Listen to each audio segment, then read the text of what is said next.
Hello दोस्तों, नमस्कार। तो आज हम लोग पढ़ेंगे, आज का टॉपिक है बौद्ध धर्म। इसके पहले हमने महाजनपद काल, वैदिक सभ्यता और सिंधु सभ्यता पढ़ा चुके हैं। आप लोग प्लेलिस्ट में जाकर के वीडियो देख सकते हैं। तो चलिए आज शुरू करते हैं बौद्ध धर्म। बौद्ध धर्म से जुड़ी हर एक चीज ये, और आप लोगों से निवेदन है कि वीडियो को पूरा देखिए और वीडियो अच्छा लगे तो लाइक करिए, सब्सक्राइब करिए चैनल को और शेयर भी करिए। चलिए देखते हैं बौद्ध धर्म। बौद्ध धर्म के संस्थापक की बात करते हैं। बौद्ध धर्म के संस्थापक कौन है? बौद्ध धर्म संस्थापक है गौतम बुद्ध। गौतम बुद्ध बौद्ध धर्म के संस्थापक हैं और इनका जन्म 563 ईसा पूर्व कपिलवस्तु लुम्बिनी में हुआ था। इसको आप लोग नोट करके याद जरूर करिएगा, ये एग्जाम में पूछा गया क्वेश्चन है। गौतम बुद्ध का जो जन्म स्थान था वो कहाँ का था? लुम्बिनी, आप लोग याद रखिए। तो चलिए इनके बचपन का नाम पढ़ते हैं। बचपन का नाम क्या था इनका? सिद्धार्थ। गौतम बुद्ध के बचपन का नाम सिद्धार्थ था और माता का नाम महामाया महामाया था। ये गौतम बुद्ध के माता का नाम महामाया था, जो कि इनके जन्म के 7वें दिन ही, इनके जन्म के बाद 7वें दिन ही इनकी मृत्यु हो गई। और उसके बाद इनकी जो मौसी थी उनका नाम था प्रजापति गौतमी। इन्होंने इनका पालन पोषण किया और इनकी सौतेली माँ भी थी, क्योंकि इनके पिता ने दूसरी शादी की थी इन्हीं से। अब देखिए शुद्धोधन जो थे, शुद्धोधन इनके पिता का नाम था, जो कि कपिलवस्तु गणराज्य के प्रमुख थे, जिनको बोलते हैं मुखिया। तो और देखिए इनके जो पत्नी का नाम था, इनका विवाह 16 वर्ष की अवस्था में हो गया था। यहाँ देखिए हमने लिखा है 16 वर्ष की अवस्था में गौतम बुद्ध का विवाह कर दिया गया था। और किससे किया गया था? यशोधरा से इनका विवाह हुआ था गौतम बुद्ध का। और इनके जो पुत्र थे, पुत्र का नाम था राहुल, और राहुल का शाब्दिक अर्थ होता है एक और बंधन। चलिए जो इनका मृत्यु देखते हैं, मृत्यु की बात करते हैं। तो गौतम बुद्ध की जो मृत्यु हुआ था, यह हुआ था 483 ईसा पूर्व में। और ये कहाँ पे हुआ था? कुशीनगर में, मल्लों की राजधानी। मल्ल, हमने महाजनपद काल में बताया है कि मल्ल की राजधानी कुशीनगर। तो कुशीनगर में इनका मृत्यु हुआ था। वो मल्ल की राजधानी है। तो वहाँ मल्ल जो होते हैं उन्होंने इनका अंतिम संस्कार किया। और उसके बाद इनका जो मृत्यु की घटना, इसको हम लोग क्या कहते हैं? ये महापरिनिर्वाण के नाम से जाना गया। इनकी मृत्यु की घटना कहाँ पे हुआ था? मृत्यु इनकी कुशीनगर, मल्लों की राजधानी है, 483 ईसा पूर्व में हुआ था। तो अब बात करते हैं, इन्होंने जब घर से निकले थे कपिलवस्तु की यात्रा पे, तो इन्होंने 4 दृश्य देखे थे। ये एग्जाम में पूछा जाता है कि गौतम बुद्ध ने कपिलवस्तु यात्रा पर जब निकले तो इन्होंने कौन कौन सी दृश्य देखी। हम क्रम अनुसार आपको बताते हैं कौन कौन सी थी। तो सब पहले इन्होंने देखा था बूढ़ा व्यक्ति, एक बूढ़े व्यक्ति को देखा था। और उसके बाद दूसरा जो देखा दूसरे व्यक्ति को, ये था बीमार व्यक्ति देखा। उसके बाद एक शव को देखा। तीसरा किसको देखा? शव को देखा, शव मृत शरीर को। तो चौथा देखा सन्यासी को।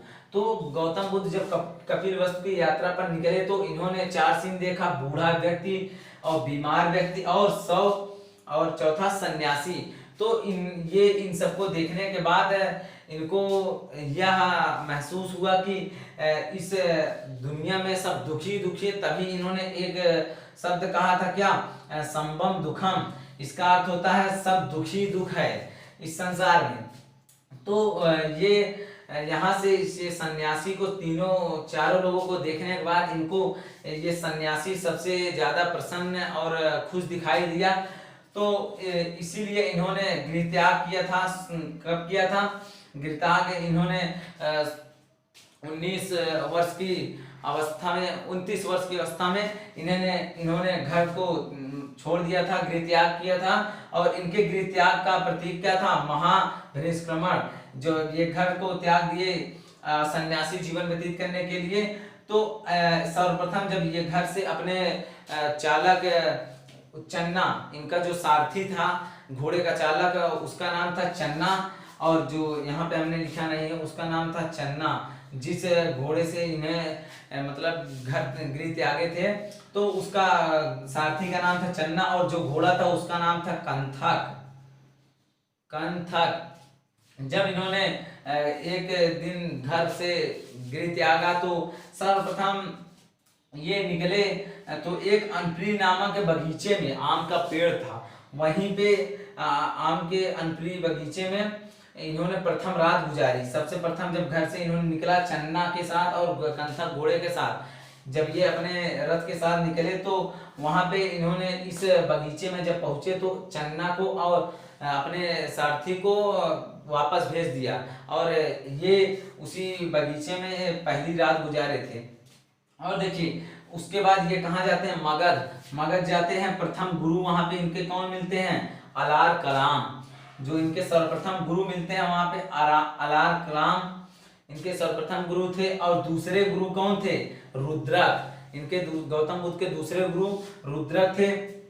और इन्हें जब घर को त्यागा इन्होंने 29 वर्ष की अवस्था में, तो इन्होंने 6 वर्ष की कठिन परिश्रम के बाद 6 वर्ष की कठिन परिश्रम के बाद 35 वर्ष की अवस्था में वैशाख पूर्णिमा के दिन पीपल वृक्ष के नीचे क्या हुआ, इनको ज्ञान की प्राप्ति हुई। जब ये 29 वर्ष की अवस्था में घर को त्यागे, उसके बाद 6 वर्ष कठिन तपस्या के बाद इनको एक पीपल की वृक्ष के नीचे इनको ज्ञान की प्राप्ति हुई और वो बोधगया में ज्ञान की प्राप्ति के बाद बुद्ध नाम से जाने गए और इनको निर्वाण भी कहा जाता है। बुद्ध के नाम से या तो निर्वाण।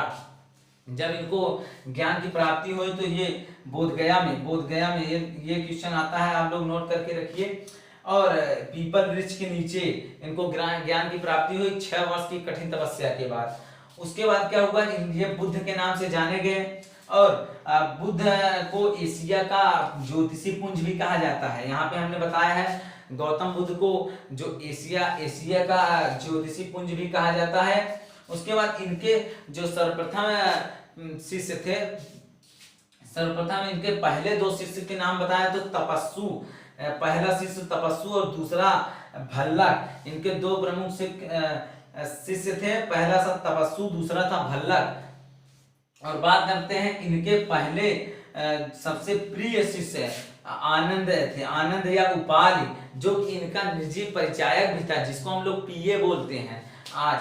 तो इनका जो निजी परिचायक था और प्रिय शिष्य, सबसे प्रिय शिष्य आनंद था या तो उपालि, आनंद उपालि ये थी उनका दूसरा नाम। देखिए अब चलिए इनकी पहली महिला शिष्य, गौतम बुद्ध के पहली महिला शिष्य की बात करें तो जो इनकी पहली महिला शिष्य थे प्रजापति गौतमी थे। और प्रजापति गौतमी इनकी कौन थी, सौतेली माँ भी थी, इनकी मौसी थी। आपको हमने यहाँ एक चीज बताया नहीं, यहाँ पे हमको ये बताना था, जब ये बचपन में इनके पिता शुद्धोधन ने इनकी जो जीवन कुंडली को दिखाया था, तो उसके बाद क्या हुआ, 2 लोगों ने, एक कालदेव और एक कौंडिल, ये दोनों जो थे ब्राह्मण, इन्होंने इनका जब कुंडली देखा तो इन्होंने 2 चीज बताया इनके जीवन में। पहला क्या बताया था, या तो चक्रवर्ती सम्राट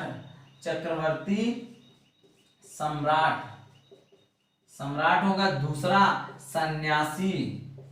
सन्यासी जीवन व्यतीत करेंगे। इन्होंने यही 2 इनके जीवन कुंडली में बताया था। तो इनके पिताजी इसीलिए इनका विवाह यहाँ पर 16 वर्ष की ही अवस्था में कर दिया, क्योंकि इन्होंने यह सोचा कि बाद में चलकर यह पूरा एकलौता पुत्र है और बाद में चलकर ये पूरा राजगद्दी और हमारे सिंहासन को संभालेगा।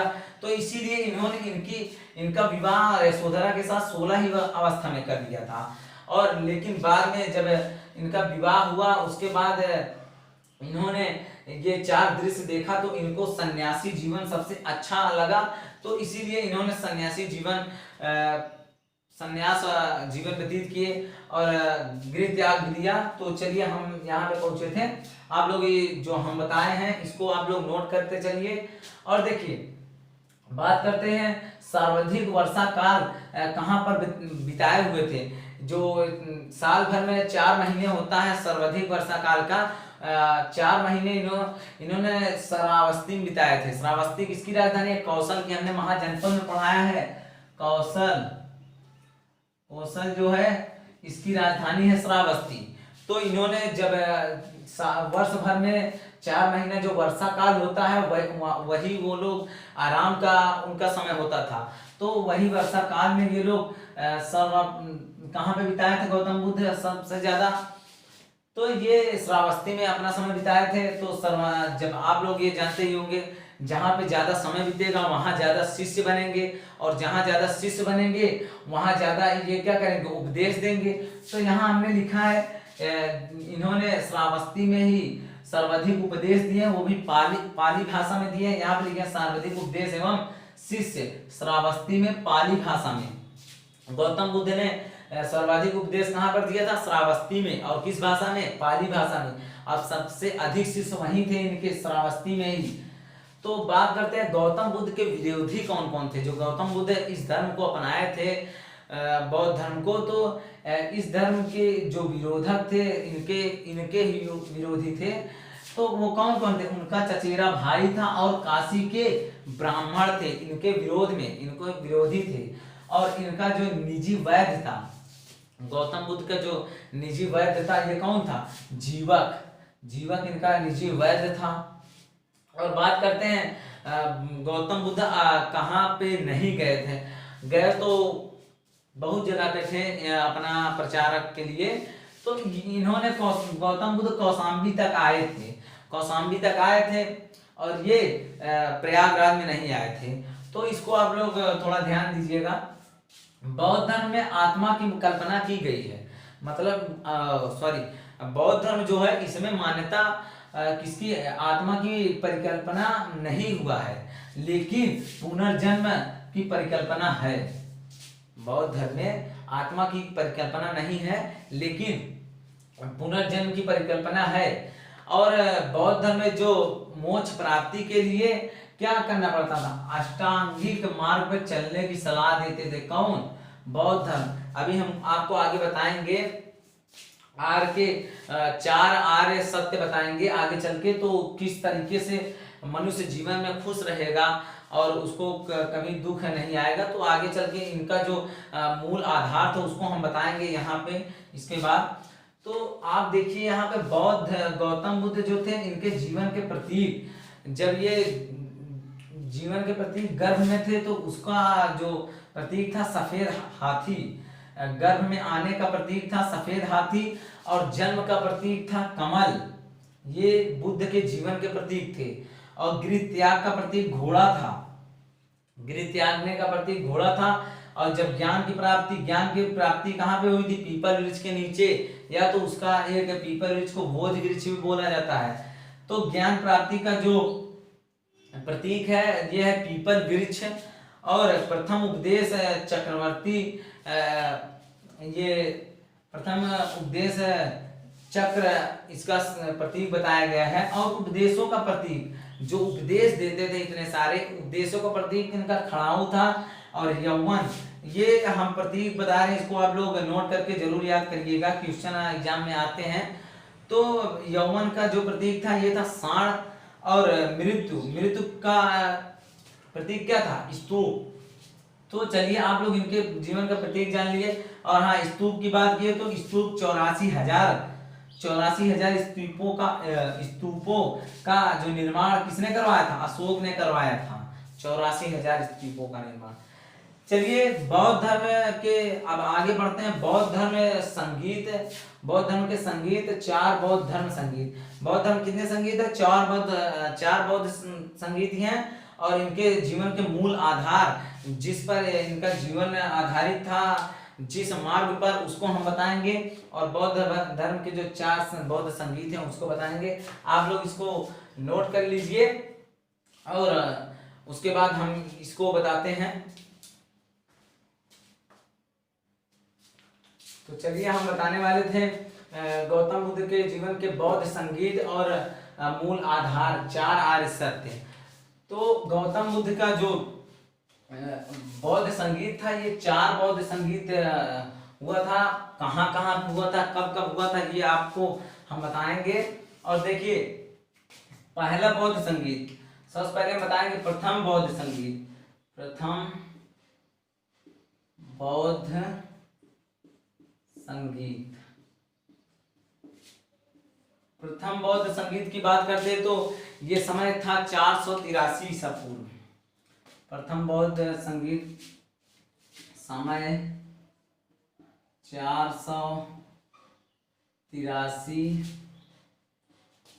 ईसा पूर्व,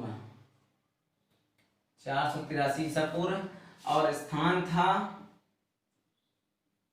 था राजगिरी। राजगिरी किसकी राजधानी है? राजगिरी मगध की राजधानी है, हमने बताया था। तो ये कहाँ पर स्थान था? सर्वप्रथम जो पहला बौद्ध संगीत था ये समय था 483 ईसा पूर्व में हुआ था और इसका स्थान था राजगिरी। और वहाँ के जो राजा थे, राजा की बात करते हैं, राजा जो वहाँ के राजा थे ये थे अजातशत्रु। ये थे वहाँ के राजा। और अध्यक्ष जो प्रथम बौद्ध संगीत के अध्यक्ष कौन थे? अध्यक्ष की बात करते हैं तो प्रथम बौद्ध संगीत के अध्यक्ष थे महाकश्यप।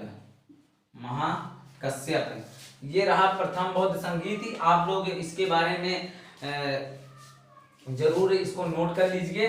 प्रथम बौद्ध संगीत कब हुआ था? समय था 483 ईसा पूर्व और स्थान था राजगिरी। अध्यक्ष कौन थे? महाकश्यप। इसको आप लोग नोट कर लीजिए। उसके बाद द्वितीय बौद्ध संगीत बताते हैं।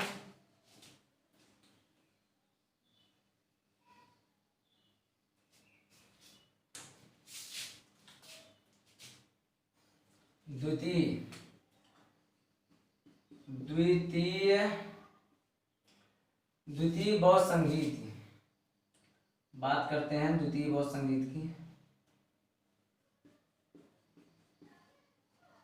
द्वितीय बौद्ध संगीत जो समय था द्वितीय बौद्ध संगीत का, इसका समय था 483, लेकिन इसका 100 साल बाद हुआ 383 ईसा पूर्व। आप लोगों को याद करने में भी आसानी होगा क्योंकि वो 400 प्रथम बौद्ध संगीत 483 ईसा पूर्व था और द्वितीय बौद्ध संगीत कब था? 383 ईसा पूर्व। चलिए बात करते हैं स्थान की। तो जो स्थान था इनका ये था वैशाली।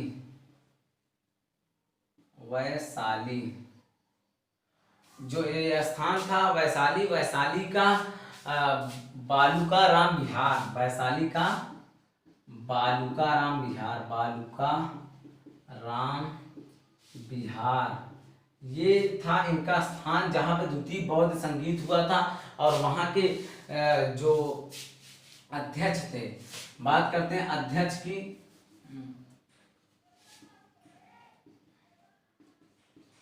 द्वितीय बौद्ध संगीत का जो समय था ये था 383 ईसा पूर्व। वहाँ के स्थान का क्या था? स्थान था वैशाली का बालूका राम विहार। और जो वहाँ के अध्यक्ष थे सुबु कमीर या साव कमीर, सुबु कमीर या साव कमीर, ये इस बौद्ध संगीत के अध्यक्ष थे। कौन से? द्वितीय बौद्ध संगीत के अध्यक्ष। द्वितीय बौद्ध संगीत हो गया। अब हम लोग बताएंगे तृतीय बौद्ध संगीत। आप लोग इसको बस ऐसे नोट करिए, समय, स्थान और अध्यक्ष और कब हुआ था, यही सब एग्जाम में आता है। तो चलिए अब बात करते हैं जो तृतीय बौद्ध संगीत थी उसकी।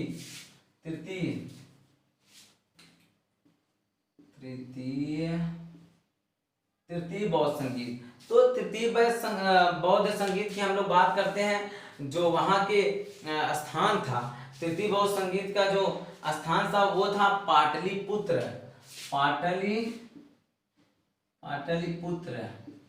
यहाँ के राजा जो थे, समय नहीं बताया आप लोगों को। समय था 243 ईसा पूर्व, 243 ईसा पूर्व ये समय था। और स्थान था पाटलिपुत्र। स्थान था पाटलिपुत्र। अध्यक्ष वहां के जो राजा थे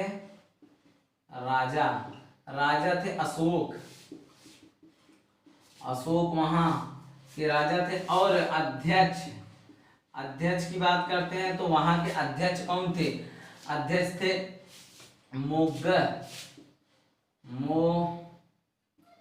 मोगलीपुत्र पुत्ततीस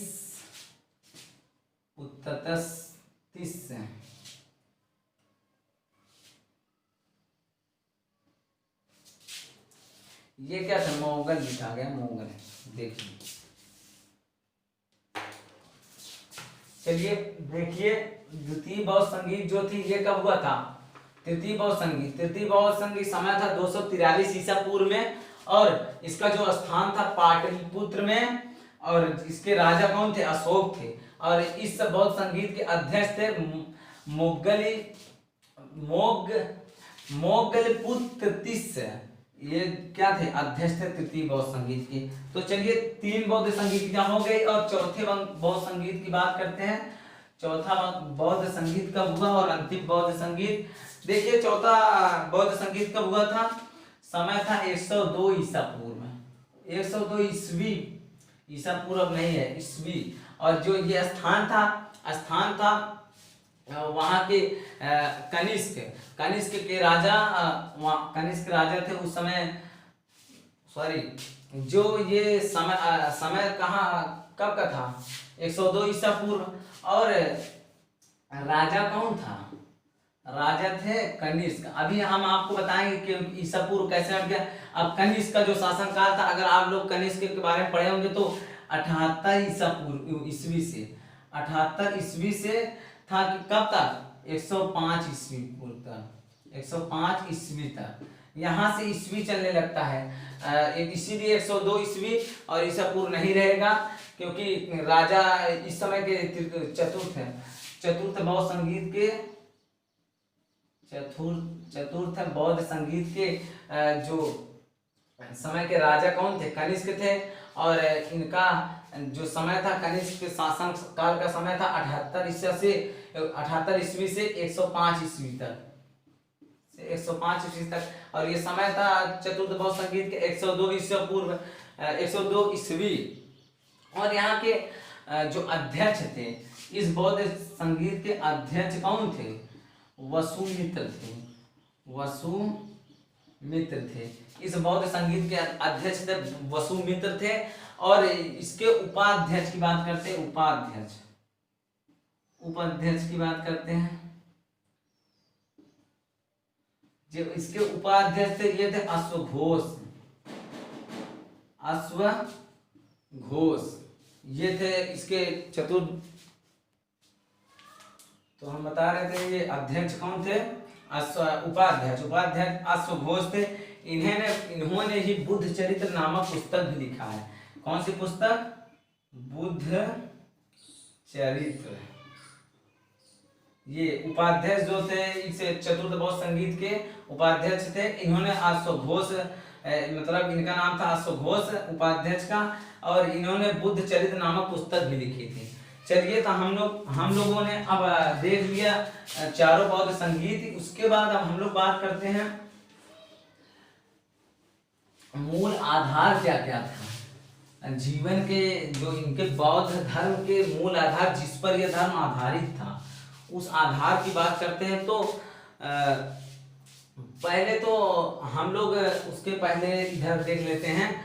बौद्ध धर्म में यही जो चतुर्थ बौद्ध संगीत था, इसी पे अभी हमने बताया चतुर्थ बौद्ध संगीत के जो प्रमुख कार्य था, उसका प्रमुख कार्य चतुर्थ बौद्ध संगीत का, उसके प्रमुख कार्य ये था कि हीनयान और बौद्ध धर्म दो भागों में बट गया। पहला हीनयान है और दूसरा महायान। हीनयान और महायान। चतुर्थ बौद्ध संगीत के प्रमुख कार्य यही था। हीनयान और महायान दो संप्रदायों में बौद्ध धर्म बट गया। और पहला संप्रदाय क्या था? हीनयान और दूसरा महायान। हीनयान के लोग जो थे गौतम बुद्ध के द्वारा दिए गए मार्ग पर चलते थे। हीनयान। हीनयान गौतम बुद्ध के द्वारा दिए गए मार्ग पर चलते थे, और जो महायान थे ये लोग जबकि परिवर्तन के अनुसार, कुछ परिवर्तन के अनुसार अपने से ही परिवर्तन करके उस पर चलते थे।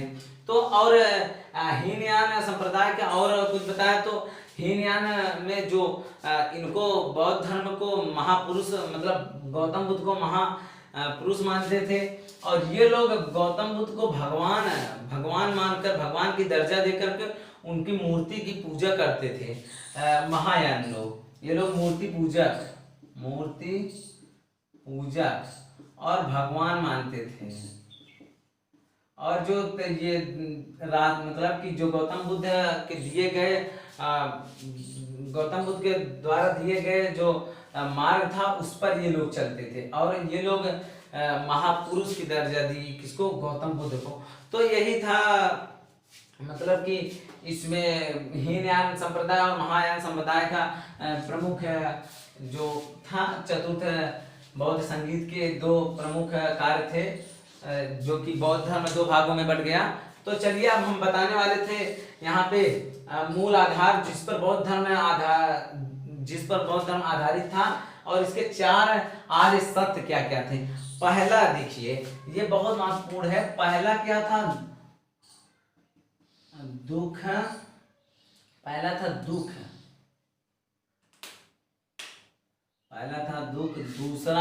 दूसरा था दुख समुदाय, दूसरा दुख समुदाय था। तीसरा था दुख निरोध, और चौथा जो था ये था दुख निरोध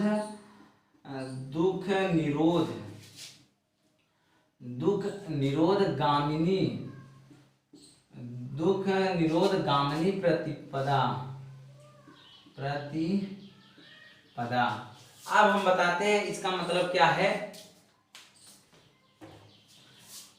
दुख का मतलब ये है दुखमय है, जीवन क्या है, दुखमय है।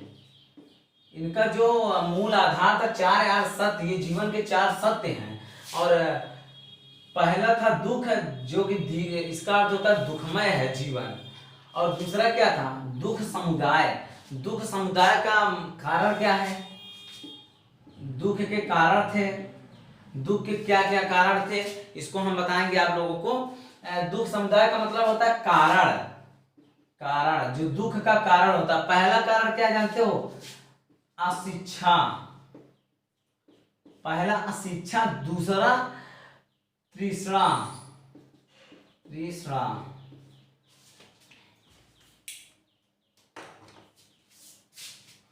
दूसरा क्या था, तृष्णा था। तो अशिक्षा का अर्थ क्या होता है, आप लोग जानते हो कि अशिक्षा का अर्थ है अज्ञानता, अज्ञानता। अशिक्षा, जो व्यक्ति मतलब शिक्षा जिसके पास नहीं, ज्ञान नहीं रहता, अज्ञान रहता है, अज्ञानता। दुख का 2 ही कारण है। पहला अशिक्षा का मतलब क्या है, अज्ञानता। और दूसरा तृष्णा का मतलब क्या होता है, तृष्णा का मतलब लालच। जीवन में गौतम बुद्ध ने यही बताया था, दुख के 2 कारण हैं। पहला अशिक्षा, दूसरा तृष्णा। अशिक्षा का मतलब अज्ञानता और तृष्णा का मतलब लालच। जिसके पास ये दोनों चीज हैं तो वो अपने जीवन में कभी भी खुश नहीं रहेगा, वो हमेशा दुखी रहेगा, दुखमय उसका जीवन होगा। क्या कारण थे, अशिक्षा और तृष्णा। दूसरा जो 4 आर्य सत्य थे, पहला था दुख का मतलब ये है जीवन भर दुख है। दूसरा क्या था, दुख समुदाय का मतलब है, दुख समुदाय का कारण था अशिक्षा और तृष्णा। अशिक्षा का मतलब अज्ञानता, तृष्णा का मतलब लालच। और जो दुख निरोध का मतलब होता है निवारण, दुख का निवारण है। तो दुख निरोध का मतलब ये होता है, जो तीसरा था दुख निरोध का मतलब ये होता है निवारण है। इस दुख का निवारण है, इसको हम कैसे इस दुख को दूर कर सकते हैं। तो चौथे में बताया गया है दुख निरोध गामिनी प्रतिपदा। तो गामिनी का मतलब होता है चलना, चलना। आप लोगों को बता दे रहा है, गामिनी का मतलब होता है चलना और प्रतिपदा का मतलब होता है मार्ग, मार्ग। तो आप लोग जानिए, इन्होंने बताया था अब इसमें दुख निरोध में जो बताया था, दुख निरोध और निवारण है, चार समुदाय, चार आर्य सत्य बताया था, मूल आधार यही चारों था। उसके बाद पहला क्या था, दुख था, दुखमय। दूसरा था दुख समुदाय। तीसरा दुख निरोध, जिसका निवारण है, दुख को दूर किया जा सकता है। और चौथा क्या था, दुख निरोध गामिनी प्रतिपादन। इन्होंने कुछ मार्ग बताया था, अगर उस मार्ग पे जो व्यक्ति चलेगा तो वह उनके जीवन का उनका जीवन हमेशा सुखमय होगा। और ये दो चीज उनके जीवन में नहीं रहनी चाहिए। अगर ये अज्ञानता, अशिक्षा है जिसके पास, और तीसरा है वो कभी जीवन में खुश नहीं रहेगा। और दुख निरोध का गामिनी प्रतिपादन, इन्होंने गामिनी मतलब चलना, प्रतिपादन मतलब मार्ग। इन्होंने कुछ मार्ग बताए थे जिस पर चलने से उस मार्ग का मतलब उसका बौद्ध धर्म में बहुत सारी चीजें, बहुत सारी बातें हैं जो कि बौद्ध धर्म में बताया गया था। गौतम बुद्ध ने बताया है कि कैसे जीवन व्यतीत करना चाहिए। और भिक्षु भिक्षुणी जो होते थे, जो घर को उपासक और उपासिका होती थी, ये लोग भिक्षु भिक्षुणी मतलब ये होता था कि जो औरतें, जो लोग गृह त्याग देते हैं उसको भिक्षुक कहा जाता था पुरुष को, और जो औरतें थे उसको भिक्षुणी कहा जाता था। और उपासक और उपासिका को, जो उपासक वो थे जो गृह नहीं त्यागते थे, घर में ही बौद्ध धर्म को अपनाते थे, उनको उपासक कहते थे। और जो घर में ही रहकर औरतें बौद्ध धर्म को अपनाती थे उसे उपासिका कहता था। इसी प्रकार से बहुत सारी बातें हैं बौद्ध धर्म में। बौद्ध धर्म को जब हम लोग कभी डिटेल से पढ़ेंगे तो ये तो हमने बताया है बौद्ध धर्म के बारे में, जितने भी सारे क्वेश्चन एग्जाम में आते हैं और आ सकते हैं तो उसको हमने बताया है। उम्मीद है इस वीडियो को पूरा देखने के बाद आप लोग नोट्स में बनाएंगे, और उसके बाद जब आप लोग पेपर में बैठेंगे तो यकीनन एक भी क्वेश्चन हमको लगता है इस बौद्ध धर्म से नहीं छूटेगा। तो बस आप लोग को वीडियो अच्छा लगा तो हमारे चैनल को सब्सक्राइब करिए, लाइक करिए और चैनल को सब्सक्राइब करना ना भूलिए। धन्यवाद, नमस्कार।